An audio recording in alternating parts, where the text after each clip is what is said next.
o'clock. Carl, if you could start the recording, please, and then I'll kick it off.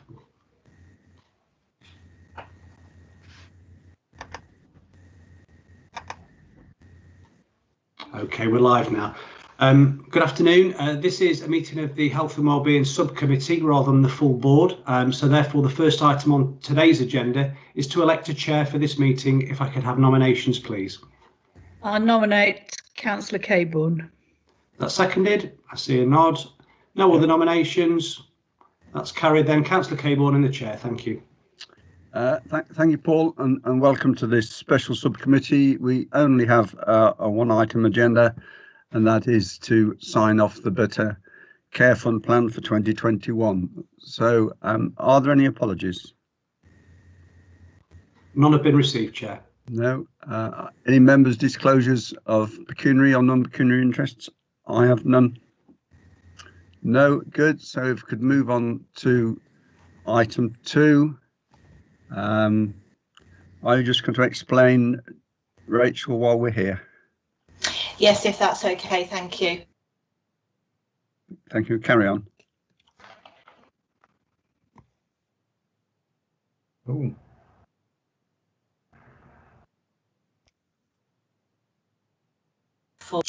Sorry, I think my internet just dropped. I think we can hear you. This extra meeting to sign off the Better Care Fund. Can you hear me? We can, Rachel. Yes, carry on. Sorry. So thank you for organising the meeting to sign off the Better Care Fund plan for this year. So that's 2021. So the report in front of you hopefully summarises our plan for this year and confirms that as a local area for Warwickshire, we meet the national conditions as set out in the Better Care Fund policy framework.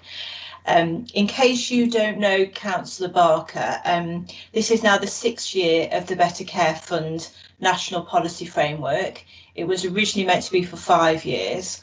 And so this report and our plan is very consistent with the previous last 5 years. It's effectively a continuation, and we've embedded and enhanced the Better Care Fund locally as we've gone through that programme. So originally it was for 5 years. This is the 6th year, and it's now going to be extended for a further year next year until a replacement is effectively decided nationally. So I think everybody knows on the call, so the Better Care Fund is the national policy with regard to integration between health and social care, and also with the district and borough councils, because of the importance of housing to people's health and well-being. And that is also then done through the Disabled Facilities Grant that also comes through the BCF. So there's effectively, it brings together the local authority, the CCGs primarily in health, and also the district and boroughs through the housing agenda. So the report in front of you explains what the national conditions are for this year, which are very similar to previous years. And the main, I'm just going to scroll through my report so I can see it. And the main, and that is outlined in section 1.8. So there are 3 kind of main conditions for this year: that we have a jointly agreed plan, and that is primarily a financial plan. So the schemes and services that effectively underpin and meet the requirements for the Better Care Fund. And that's called the pooled budget, and it equates to £58.2 million for Warwickshire.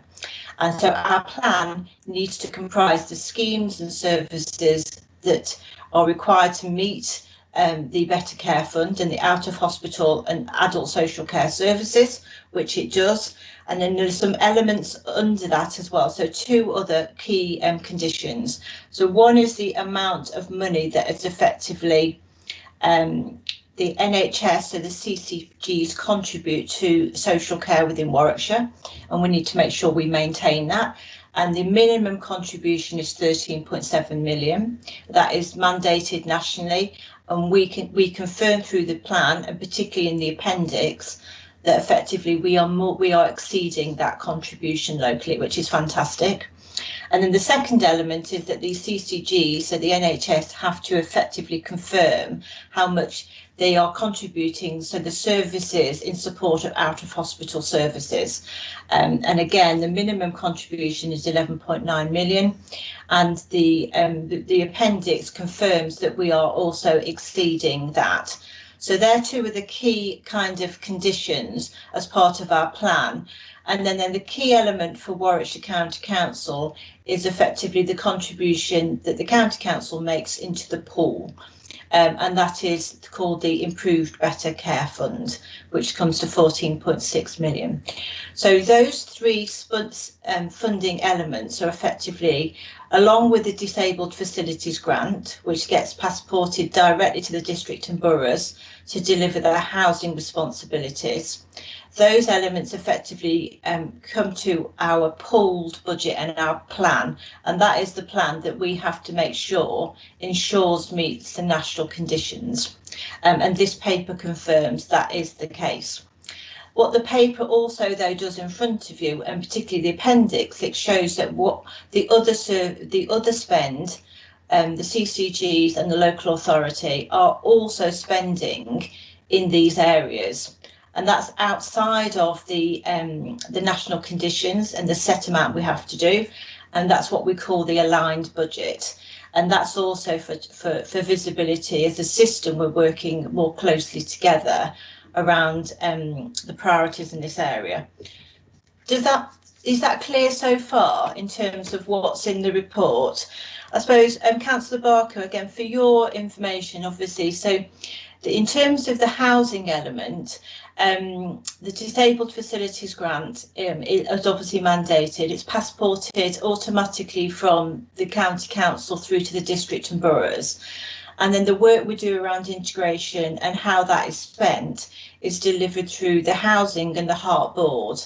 And Becky Hale, who is the Assistant Director in the County Council, she actually chairs the Heart Board, and she also chairs the Joint Commissioning Board that now oversees the Better Care Fund. So we've got a really good local assurance around how we work on the Better Care Fund and how it works across the system, which I think is really good.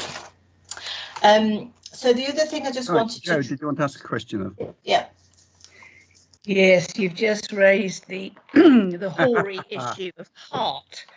Bear in mind, I'm not quite sure. Am I here as a county councillor or district councillor? Both. Who cares? But I happen to be all of the There's above. district rep county. Right. So particularly with my district hat on and my housing hat on, which is what I do, we have concerns, and my one of my officers, Nick Cadd, is on the board. Yes, he is. And he raised concerns, and he took those concerns to our OSC, and he told me that it was, the worst report he'd ever had to deliver because he's concerned about it. So I just want to flag that concern that's been flagged to me, and whether there's anything we can do about the delivery there, because it's a tricky one. I know, going and screwing up things for people to help. I'll let Nigel respond, and then I will. But, yeah, so I just want to flag that concern that exists. Yep. Yeah, if I may, Chair. First of all, I've read the report too that went to over scrutiny, and the original report that kind of pinned it, and I agree with Nick. It doesn't reflect a very good position at the time when this took place. I think the first thing I should say is the reason there was an independent review of Heart and was because we had those concerns, and actually what the review did was confirmed lots of things that we were worried about. Becky has taken over the chair of the Heart Board since that time, with a view to implementing or to supporting the implementation, because we have to be clear, this is a managed service under a contract that we've all signed, which is run by one of the districts and boroughs. And there is an action plan. There have been a whole series of delays around that during COVID, but there are indications that things are improving. I think what is really clear is that we need to keep monitoring that and make sure that things continue to improve. because there will come a time within the next year or two when actually we need to make a decision on the long-term future of heart and how the service will work. And I think by that time, all the partners have to be comfortable with the best way forward. Yeah, brilliant. Thank you. That gives me comfort that we just need to keep our eyes on it. Thank you. Yeah, just on that, Joe, John Linan. That as well. So there's some additional resource that we've brought in to directly to support the heart service, and we're also looking at trying to reduce some of the duplication of their recording, and so we're looking at interfaces. So there's the actual the improvement plan is quite far-reaching, so hopefully it will deliver some real improvement. And some more transparency as well, and visibility, so we can support them to deliver more efficiently and effectively, which is what we're trying to do. So if I carry on, if that's okay. Right. So, if I can, just so Joe's aware, I got involved in this with John Linan when he was DPH. This is nothing new, which led after some time to the review. But what everybody in the room needs to remember, the same partners have been in the room all the time. Yeah. I did read some of the reports in the press of the Stratford meeting, and it seems to be forgot in that meeting that all partners are in the room all the time. Yeah. Right, so to carry on, so the report primarily focuses on that we are meeting the national conditions. This year, because of COVID, we're not having to submit for regional and national assurance a narrative plan, and also more detail around our integration plans and agenda, how it links in with the integrated care system, and also metrics. We have continued to do that locally, so those plans are in place and continue to progress, but we don't have to go to national or regional submission for approval. So the plan is very much just the financial schemes that are in the appendice. So I think the other change from previous years is that we used to have a separate Warwickshire Cares Better Together programme board, whereas now the Better Care Fund has been incorporated into the Joint Commissioning Board, which oversees all joint commissioning activity across Warwickshire. And that is a really positive step forward, because it means the Better Care Fund activity is actually not being looked at in isolation and separately, which I think is really good for the future. So I think there are just a few kind of things again for you probably just to be aware of.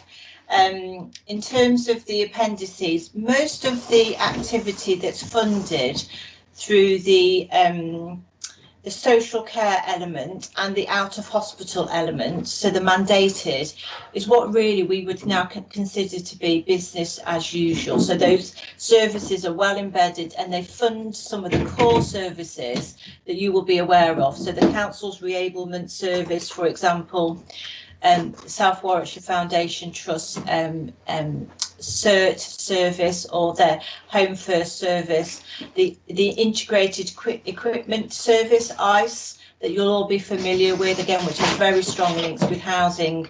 So all of those things are well established and well embedded. The improved Better Care Fund element, so the IBCF element, which is the bit that we talk about, is much more flexible, and is also possibly the element which is highlighted in paragraph 4.4, is probably the biggest risk, though, to the system. And that's because the funding is only ever announced for a 12-month period. So, I mean, the system is well aware of that, and it is on the system's risk log, just because of that. But that temporary funding funds many of the schemes that have been integral to our system-wide response, and particularly for COVID. So things like the hospital to home service, the hospital discharge teams that the county council has, end-of-life rapid response support, and also, you may not be aware of, but we've now expanded our housing hospital liaison officer offer now. We did that this year, which covers all three acutes, which again is a really good step forward, and again is bringing better links with the hospitals and housing, and then that directly links into the heart service much quicker. So again, that's another positive step forward. So I think unless there's any questions, I'd like to just go to the recommendations, if that's okay. Yes, thanks Rachel. So the recommendations are to request that this board effectively formally approves our plans. So the council, through corporate board and cabinet, and the CCGs through their governing bodies, have now all approved this plan before it has come to you. So this is the final step, because the Health and Wellbeing Board, you are kind of the final step in our local assurance process. So the plan is the financial plan that effectively is in the appendix. So the request is that you approve that, and effectively then note that effectively we are meeting the conditions. And also then to give us approval to enter into the Section 75 legal agreement between the County Council and the CCGs. And then once we've done that, we will then effectively enable the funds to be passported from the CCGs into the local authority. And then there's a few schemes where that happens vice versa as well. But the majority of the funds then are transported from the NHS into the local authority. Everybody okay with that? Yeah, thank you, Rachel. Cabinet yesterday did approve the plan, and I believe, Rachel, all the CCGs have done likewise. Yes. Nigel? Yeah, I'm really sorry, Rachel. I'm going to be really petty. And it's just because I just don't want it to be a matter of record. I've seen this about 3 or 4 times, and I've only just noticed that all the numbers in 1.8 are wrong. In the sense that they all have commas where they should have decimal points, and it just looks like we're paying 15,000 million, which is quite a lot of money.